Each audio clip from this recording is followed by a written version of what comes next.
작년 4월에 제 고교 동창 모임이 서울이 아닌 수원에서 있어서 11년 만에 참석을 해드렸습니다. 11년의 간극에도 만남은 반가웠습니다.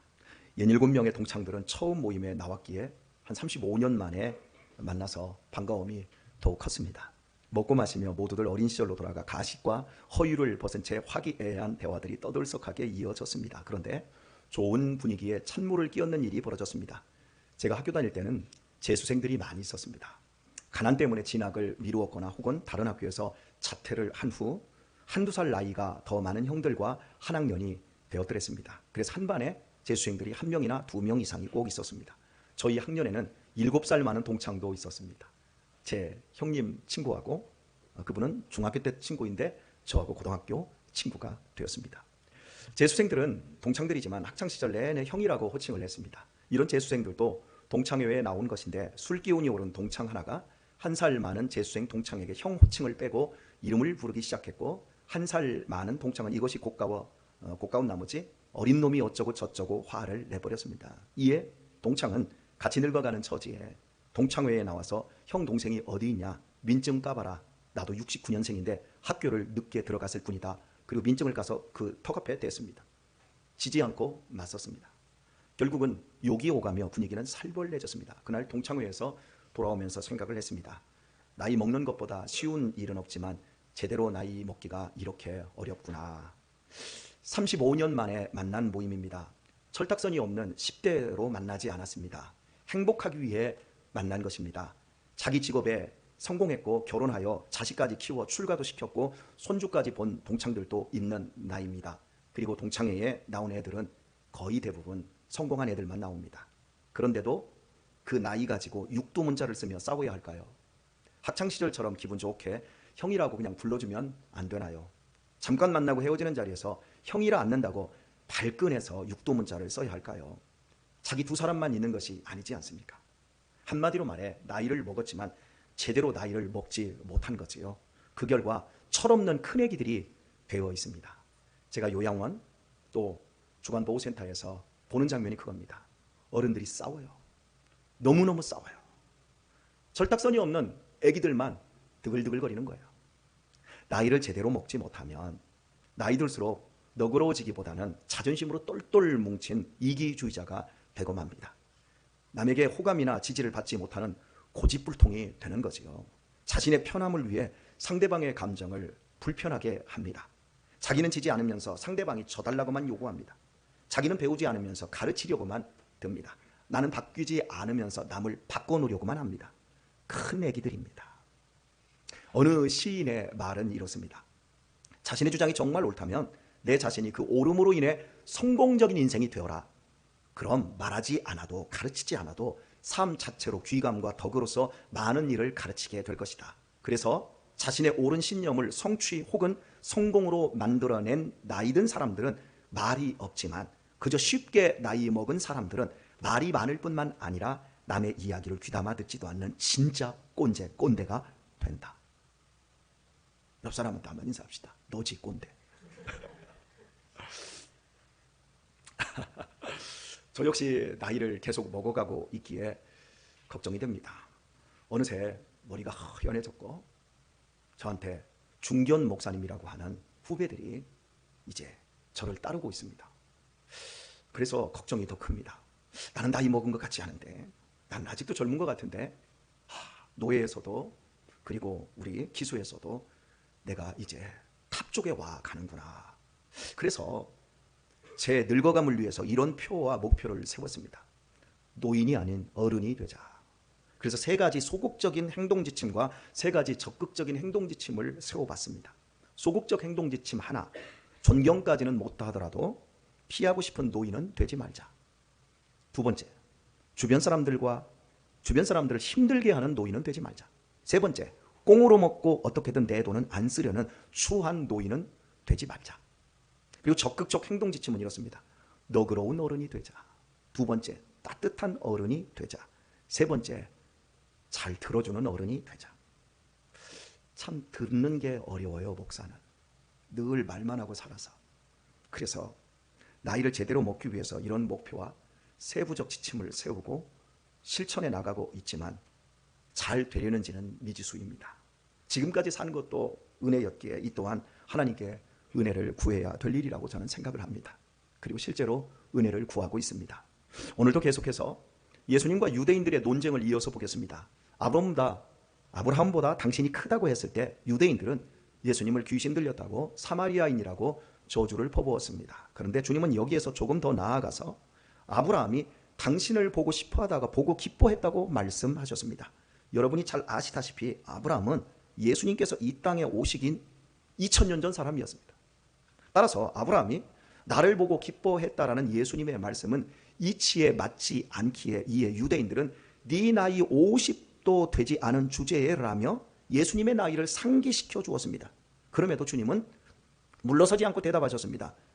예수께서 가라사대 진실로 진실로 너희에게 이르노니 아브라함이 나기 전부터 내가 있느니라. 이 말을 듣자마자 분노한 군중들이 돌을 들어 예수님을 치려했음을 본문 마지막 절이 전해주고 있습니다. 유대인들이 그토록 분개한 이유는 예수님께서 삼위일체 하나님고 성자 하나님이심을 믿지 못했기 때문입니다. 그저 예수님을 하나님의 아들이 아닌 갈릴리의 일개 목수의 아들로만 본 것입니다. 인간의 이성을 초월한 중요한 사실을 믿지 못했으니 주님께서 아브라함이 출생하기 전부터 태초부터 계셨다는 것과 아브라함 역시 삼위일체 하나님이신 주님을 만나 기뻐했다는 말씀을 믿을리 만무했습니다. 유대인들에게 지금 문제가 되는 것은 예수님의 나이였습니다. 우리처럼 한 살 차이만 나도 민감하게 반응하는 나이였습니다. 그런데 2000년이 차이가 나는데 자신이 먼저 있었다는 이성적 괴리를 대체 무엇으로 좁혀갈 수 있겠습니까? 오늘 우리가 확인해야 할 것은 예수님의 진짜 나이입니다. 여러분이 아시다시피 저는 1970년 2월생입니다. 그런데 제가 1950년 6.25 전쟁 때 백마고지 전투에 참전했다고 떠들어댄다면 여러분들은 제 나이와 관련하여 어떻게 말할 겁니까? 이제 기껏 50대 중반밖에 안 된 주제에 무슨 헛소리냐고 질책하실 것입니다. 만약 제 나이가 59세 정도라고 한다면 58에서 59세 정도라고 한다면 아직 60도 안 된 주제라고 하실 것입니다. 맞지요? 네. 만약 제가 51세라고 한다면 이제 나이를 깎아내려서 이제 겨우 50밖에 안 된 것이라고 질책하실 것입니다. 맞지요? 계속해서 확인하는 이유는 중요한 거니까 그래요. 그냥 소리로만 듣고 지나가지 마시고 내 속에 의미를 새기세요. 만일 제 나이가 30대 후반이라면 제 나이에 대해서 여러분이 비하하려면 어떻게 말할까요? 50도 안 된 주제라고 말할까요? 40도 안 된 주제라고 할까요? 40도 안 된 것이라고 해야 됩니다. 여하튼 30이 안 된 사람이 어줍잖은 말을 하면 이게 40도 안 된 주제 이렇게 말해야지 50도 안 된 주제 이렇게 말을 할 수 없단 말이에요. 이해하셨지요? 예. 예수님의 나이와 관련해서 누가복음 3장 23절은 이렇게 증거하고 있습니다. 예수께서 가르치심을 시작하실 때에 30세쯤 되시니라. 30세라고 확정하지 않고 30세 즈음이라고 되어 있습니다. 원문에도 즈음이라는 호세이가 붙어 있으면 누가복음의 저자인 누가가 예수님의 나이를 정확하게 몰랐다라는 겁니다. 그리고 마태, 그리고 마가, 또 요한, 예수님의 제자인데도 예수님의 나이를 밝히지 않았어요. 왜냐하면 예수님의 나이를 몰랐다라는 거예요. 그럼에도 이 구절 30세쯤 되시니라고 하는 이 구절은 예수님께서 그리스도의 공생애를 언제 시작하셨는지를 밝혀주는 유일한 성경적인 단서입니다. 이 구절을 근거로 주님께서 30세의 공생애를 시작하셨고 33세 때의 십자가에 못 박혀 돌아가신 것으로 봅니다. 왜냐하면 사복음서에 3번에 걸쳐 유월절이 등장하고 이때 이 유월절 사역에 예수님이 함께 했기 때문에 예수님의 공생애 기간은 3년 사역으로 보는 것입니다. 그래서 예수님은 30세에 사역을 시작하여 몇 세에 끝내셨다고요?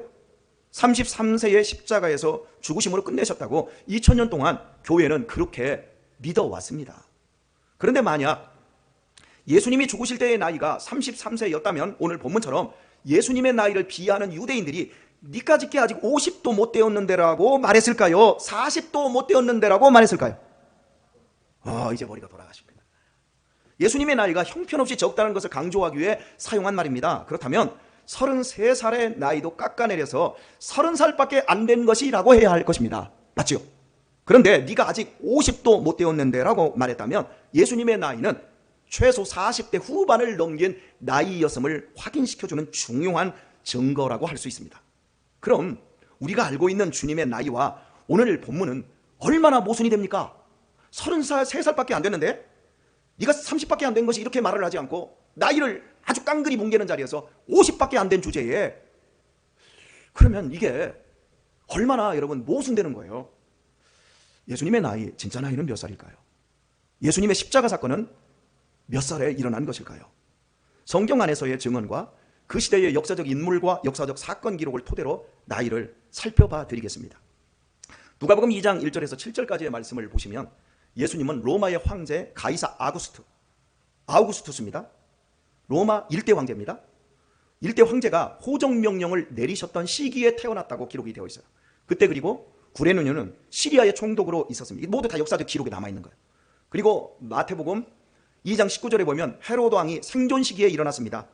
헤로도 왕의 죽음은 역사적으로 BC 4년에 있었습니다. 그리고 아우구스투스 황제의 앞에서 말씀드린 인구조사는 호적하라라고 하는 인구조사 명령은 BC 8년에 시작되었습니다. 그러므로 예수님의 탄생은 호정명령이 떨어진 8년부터 헤롯이 죽은 4년 사이인 것으로 봅니다. 이해하셨어요? 예수님이 언제 태어나셨다고요? BC 8년에서 BC 4년 사이에 태어난 겁니다. 여기에 로마의 트랄레스의 블레곤이라고 하는 사람이 남긴 그리스의 올림피아드 기록이 있습니다. 현대 올림픽의 모체인 올림피아드가 주전 776년에 시작하여 주 140년까지의 역사를 기록을 했는데, 거의 한 900여 년의 역사를 기록했는데, 거기에 보면 이런 대목이 들어 있습니다. 티베리우스, 성경에 누가 보면 디베리우라고 나옵니다. 티베리우스 황제가 주기 19년째인 202회 올림피아드 4년차 때에, 즉 AD 33년에 커다란 일식이 발생하여 육시는 정오입니다. 정오경에 낮이 밤처럼 변하여 3시간이나 계속되었으며 지진이 일어나 니케아에서 많은 집들이 파괴되었다. 이런 기록이 있어요. 블레곤은 일식으로 기록했지만 묻겠습니다. 일식은 그 길이가 얼마예요? 시간적으로 2분, 3분, 5분을 안 넘겨요. 일식은. 그런데 블레곤은 일식으로 기록했지만 이는 몇 분에 걸쳐 일어났다가 사라지는 일식일 수 없음은 3시간에 걸쳐 어둠이 임했기 때문입니다. 아주 특별한 사건인 거죠. 특이한 사건.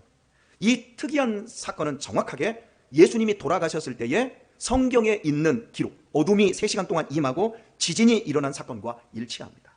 그러므로 대부분의 예수님의 십자가 죽음은 학자들이 말하기를 주후 33년경으로 계산하는 것을 역사적으로 지지해 왔습니다.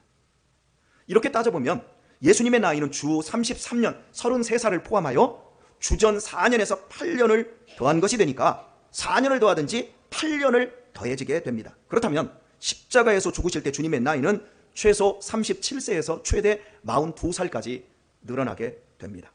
몇 살이라고요? 예수님의 실제 나이는 역사적으로 성경적으로 이렇게 정확하게 집약을 해보면 37세에서 42살까지 늘어나게 돼요.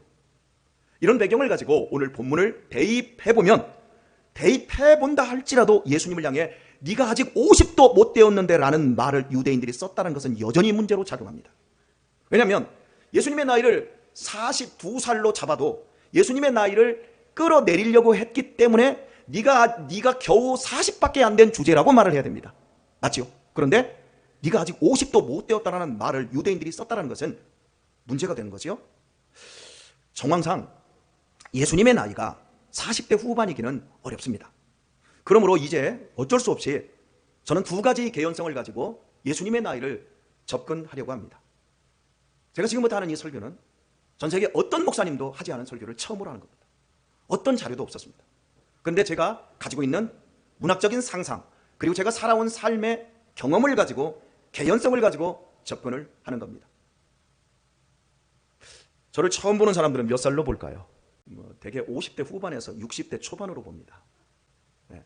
여러분이 지금 비웃었는지 몰라도 진짜 그렇게 봅니다. 얼마 전에도 소띠가 지금 몇 살입니까? 소띠 60 넘은 소띠 63입니까? 4십니까? 64? 64? 네. 그분이 저한테 그러더라고요. 자기보다 나이가 한두 살 많은 줄 알았다고. 진심으로 그렇게 얘기를 하더라고요. 깜짝 놀라더라고요. 제 나이를 얘기했더니. 나이를 밝히지 않으면 외모에 따라 나이를 예상하는 편차가 훨씬 달라집니다. 고대에는 호적을 수년 혹은 10여 년에 걸쳐 한 번 할까 말까 했고 주민등록증이 있는 것도 아니었기 때문에 낳고 길러준 부모와 형제들과 주변에서 함께 자란 사람들만이 그 사람의 나이를 어렴풋이 정확히 알 수 있었을 뿐입니다.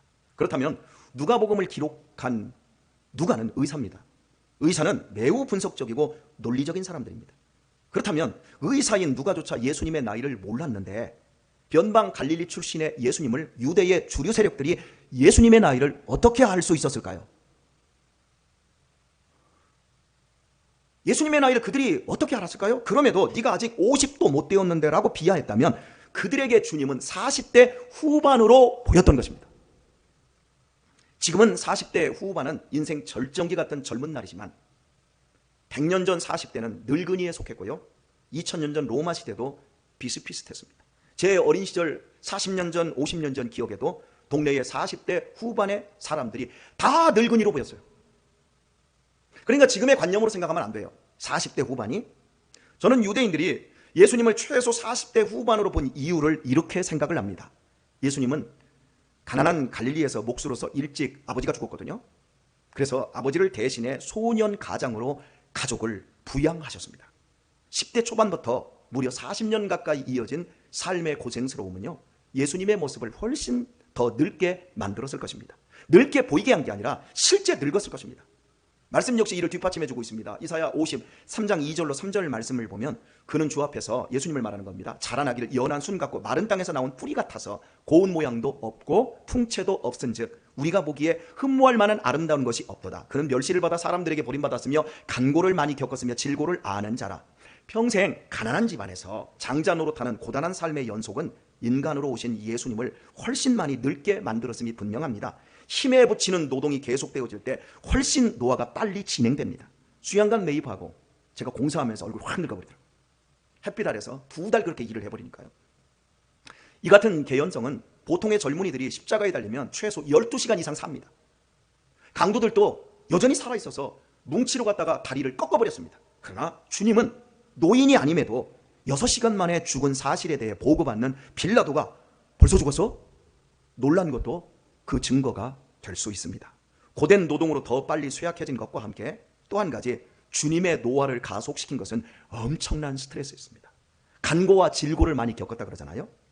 주님은 유대인들의 간교에 얼마나 시달렸습니까? 믿음 없고 철딱서니 없이 행동하는 제자들 때문에도 얼마나 힘들었겠습니까? 신성과 인성을 모두 가지신 주님이셨지만 그 외모만큼은 철저히 육신의 지배 아래에 있었기에 힘에 겨운 고역과 유대인들의 괴롭힘과 부족한 제자들로 인해 초로에 가까운 40대 후반으로 보일 만큼 예수님은 늙었던 것입니다. 예수님의 얼굴을 한번 보도록 하겠습니다. 막 귀티가 줄줄 흐릅니다. 정말 잘생겼고요. 막 마음이 감미로워집니다. 그죠? 이게 설탕 잔뜩 발라놓은 거예요. 예수님의 진짜 얼굴을 한번 볼까요? 페이크 지저스, 가짜입니다. 가짜를 진짜로 우리는 인식하고 있는 거예요. 이 성화가 저렇게 만들었어요.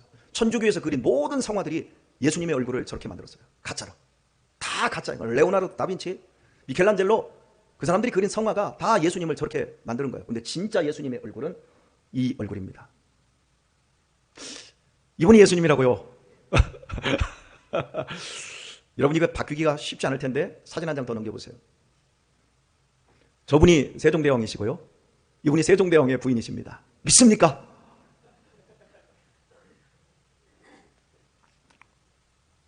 이걸 누가 믿겠습니까? 우리는 딱 보면 저 외국 사람이야 금방 표현하잖아요. 그런데 예수님의 얼굴은 이탈리아 사람들의 얼굴이에요. 서양 사람들의 얼굴이란 말이에요.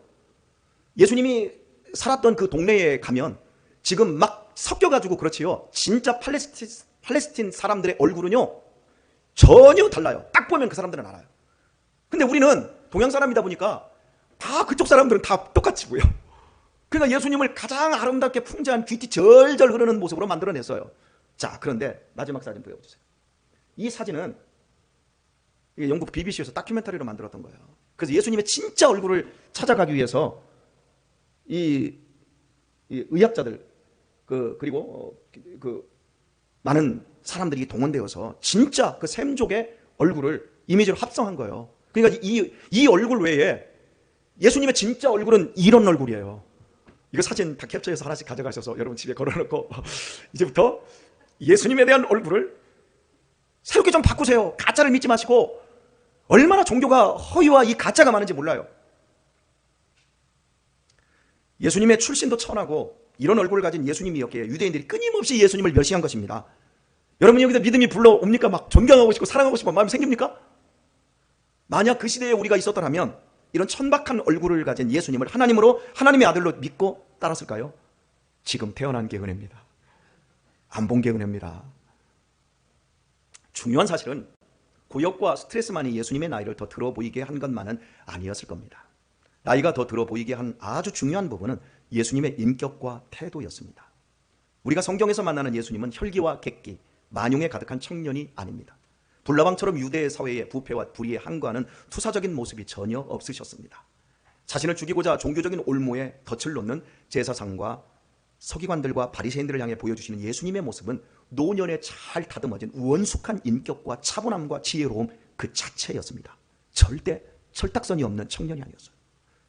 비록 외모는 시골 촌부처럼 형편없이 늙은 모습이었으나 그분의 태도와 인격은 존경스러운 어른의 모습, 누구도 함부로 할 수 없는 모습이었습니다.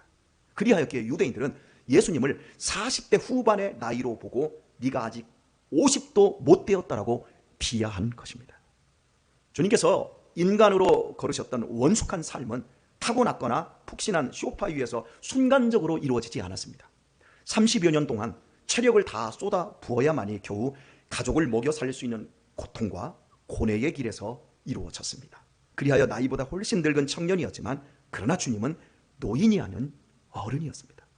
훌륭한 인격, 존경받는 어른은 편안한 침대 위에서 만들어지거나 하루아침에 만들어지지 않습니다. 고통 속에서도 삶을 바르게 살고 사람을 너그럽게 대하는 세월의 축적으로만 어른이 될 수 있습니다. 우리 주님께서 바로 그리 사셨던 것입니다. 비록 고생의 길이었지만 주님은 고귀함으로 삶을 채워 나가시면서 나이를 초월하여 어른 되어 감이 어떤 것인지 친히 나타내어 주셨습니다. 그리하여 당신을 따르는 우리들에게 어떻게 삶을 살며 늙어가야 하는지 정확한 이정표가 되어주신 것입니다. 가족 부양의 의무 속에서 한 인간으로서 성숙함을 완성해내신 주님은 드디어 세상으로 나오셨습니다. 바로 저와 여러분을 사랑하셔서 당신의 생명을 내어주시고자 십자가를 향한 발걸음을 떼어 놓으셨습니다. 우리를 죄에서 구원하여 하늘 가족으로 받아들이시고자 나이보다 훨씬 늙고 약한 몸임에도 거침없이 죽음을 향해 전진하셨습니다. 조금도 주저함 없이 그 나이 정도 되면 안주하고 편하기를 원할 텐데 주님은 거침없이 발걸음을 내어놓으셨습니다. 의인을 위해 대신 죽는 것도 쉽지 않지만 하물며 죄인을 위해 대신 죽는 것이 얼마나 어려운 일입니까? 그러나 주님은 단지 죄인일 뿐인 저와 여러분을 살리시기 위해 실제로 당신의 피를 송두리째 쏟아주셨습니다. 그 은혜로 인하여 저와 여러분이 구원의 은총을 입어 이 시간 예배할 수 있는 특권을 누리고 있습니다. 뿐만 아니라 세상 사람들이 비웃는 예수님을 배우고자 그분의 삶을 닮아가고자 우리는 분투하고 있는 복을 받고 있는 것입니다. 그러므로 사랑하는 우리 교우 여러분, 비루하게 늙지 마십시다. 몸보신과 젊게 보이고자 에너지를 허비하지 마십시다. 오직 주님의 사랑을 인식하고 주님께서 먼저 가신 진리의 궤적을 따라 기쁘게 따라가도록 하십시다. 주님을 위해 더 늙으면 어떻습니까? 주님을 위해 더 추해지면 어떻습니까? 주님을 위해 빨리 쇠약해지면 또 어떻습니까? 그렇게 해도 되면 우리의 몸이 주님을 위하면 위할수록 우리의 인격과 됨됨이는 더욱 주님처럼 영롱해질 것이기 때문입니다. 교회 공동체 안에서 나이는 결코 숫자에 불과한 것이 절대 아닙니다. 나이는 존중되어야 할 첫 번째 덕목입니다. 그러나 한 살이라도 나이가 더 먹은 것 때문에 누군가를 찍어 누르려 한다면 그것이야말로 나이를 숫자로 먹은 것에 불과할 뿐입니다. 반대로 무조건 윗사람의 얘기를 꼰대 취급하려는 것도 어리석음의 소치에 불과합니다. 나이로 권위를 내세우지도 말고 나이를 무시하지도 마십시다. 쉽게 화내고 경솔하게 지적질하지 말고 삐지지도 말고 아멘도 안 해. 상처받지도 말고 무질러대지도 마십시다. 그것은 큰애기나 하는 미성숙한 행동입니다. 잘 참아주고 잘 들어주십시다. 너그럽고 넉넉해지십시다. 아량이 있고 지혜가 있고 미소 지을 줄 알고 품고 격려하면서 더욱 따뜻한 사람이 되십시다. 우아하게 신앙생활 하려 하지 마시고 투박한 예수님의 얼굴을, 외형을 담더라도 우리 한 사람 한 사람이 진정한 어른이 되도록 하십시다. 그것이 피로 갖추고 사신 당신의 교회와 우리 한 사람 한 사람을 향해 가지신 주님의 바람이십니다. 오늘의 말씀을 맺겠습니다. 주일 오후에 사도신경을 강해하며 말씀드렸듯이 믿는다라는 라틴어 동사 크레도는 심장을 내어드린다라는 의미였습니다. 즉 주님을 믿는다라고 하는 것은 주님께 내 생명을 드린다라는 의미인 것입니다. 그렇다면 심장을 드리는 믿음을 우리가 가지고 있다면 우리 자신의 사지백체를 드리지 못할 것이 무엇이 있겠습니까? 그러므로 젊어 보이고 세련되게 보인다는 말보다는 충성되십니다라는 말이 우리가 들어야 할 최고 가치가 되어야 될 줄 믿습니다. 우리 주님을 위해 죽기까지 충성하십시다.